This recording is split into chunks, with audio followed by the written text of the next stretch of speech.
napapansin ng mga malalaking content creator? Feeling mo, ginawa mo na ang lahat, nag-comment ka na nag-comment, ginawan mo na sila ng content, ginawan mo ng appreciation post, nag-send ka na ng star, hindi ka pa rin mapansin? Hindi ka ma-promote kahit na share mo na lahat ng videos nila, hindi ka pa rin nila nakikita. At dumating na nga sa point na nagtanim ka na nga ng sama ng loob sa kanila dahil feeling mo yung effort mo ay binabaliwala nila. Alam ko, marami nakarelate na naman.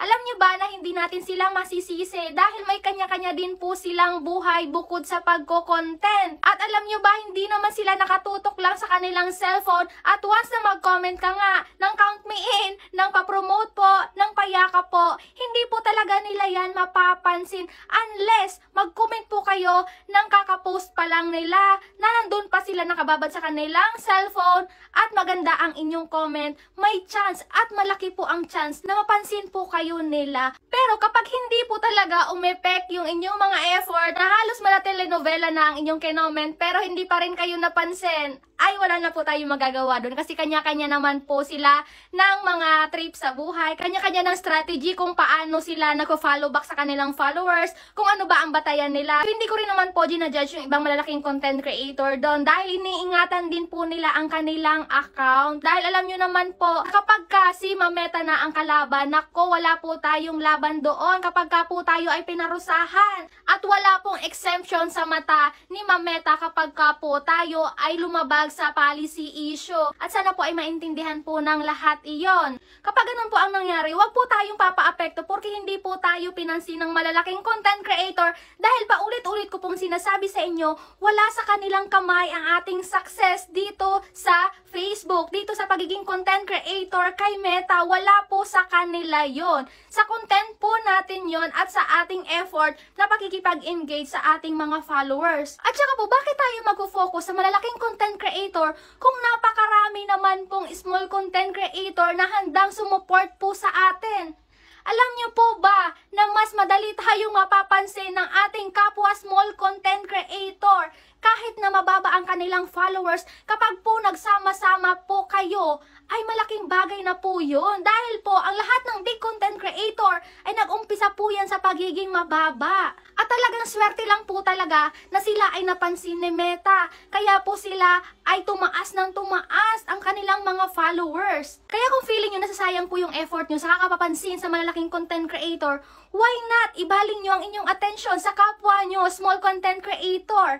Makipagkaibigan po kayo kasi baka balang araw sila naman po ang tawagin yung big content creator dahil pinalad silang mapansin ni Meta. Sa tingin nyo po ba, sino po ang uunahin nung kaibigan nyo na big content creator na suportahan, na tulungan, na mapalago ang followers? Di po ba kayo? Dahil kayo po yung nandyan nung time na maliit pa lang ang kanyang followers. Tama po ba? Napapansin ko kasi karamihan po sa atin ay talagang yung focus po ay nasa malalaking content creator. Alam niyo po ba na nakilala ko yung ibang member ng Team Paangat nung maliit lang po ang followers ko, nung 8,000 pa lang po ang followers ko. At ito po ang ebidensya dyan.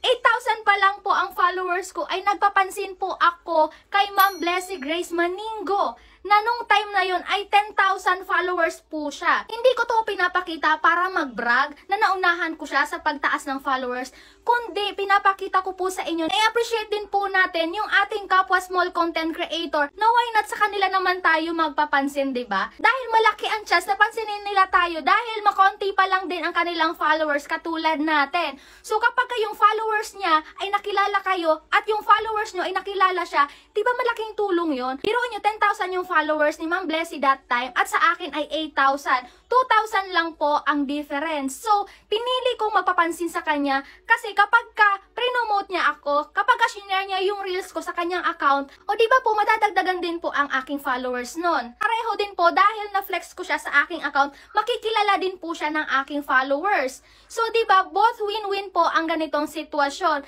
So, bakit tayo hihinto? Porque hindi tayo napansin ng malalaking content creator. Nandyan po ang ating kapwa small content creator na handang mag-appreciate din po sa atin. Magsama-sama po kayo, magsama-sama tayo. Dahil kapag pinagsama-sama lahat ng small content creator, ay sobrang malaking bagay na po yon. At eto na nga, sinwerte lang po ako. Sinwerte lang po ako na mapansin ako ni Meta, kaya biglang taas po ng aking followers. At hindi ko po sila nakakalimutan. Hindi ko po sila iniwan. Nandito pa rin ako para sumuporta pa rin sa kanila. Kasi sobrang napakalaking bagay nila sa akin dahil nandun po sila nung time na ako po ay mababa pa lamang ang aking followers. Isang example ko pa nito ay si Mami Yushimi. Diba? Ayan po yung post niya dati. 7.9 followers pa lang po ang meron ako dati, pero na-flex niya po ako sa kanyang account dahil na-mention ko po siya sa aking wall dati, pero hindi ko alam na hindi po siya nagre-reels noon dahil panay-comment siya sa aking video, sa aking mga reels. So ang ginawa ko, flex ko siya para madagdagan ang kanyang followers kasi wala pa siyang 1K that time. O diba? Ano po ang point ko dito?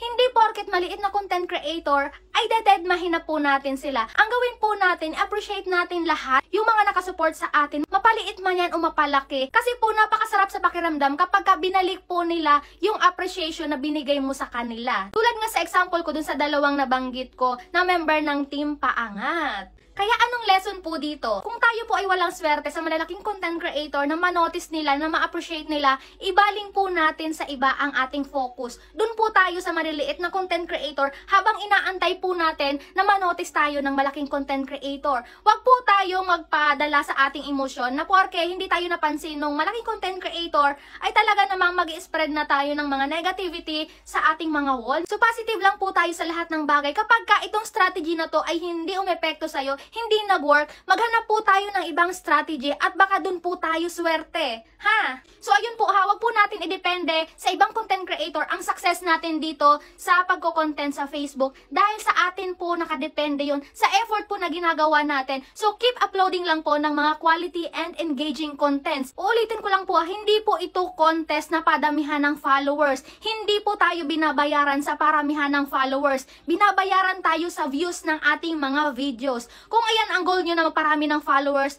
naku, kayo po ay mag-isip-isip dahil may nakita ako na 100,000 plus ang kanyang followers. Pero ang views niya po ay hindi man lang umabot ng 1,000. Baka yung iba sa inyo may idea na kung bakit, di ba po? Palagi ko po yan sinasabi sa inyo, walang kwenta ang maraming followers kung hindi po sila nag-i-engage, hindi sila nanonood. So wag po natin pilitin ang bagay-bagay. Kasi kapag time nyo na po talaga. Kusa na po yan lalapit sa inyo. Yun lamang po, hasa na po ay na-inspire kayo, may natutunan kayo dito sa aking video. At pakishare na din po para naman mapanood po ito ng iba. Maraming salamat!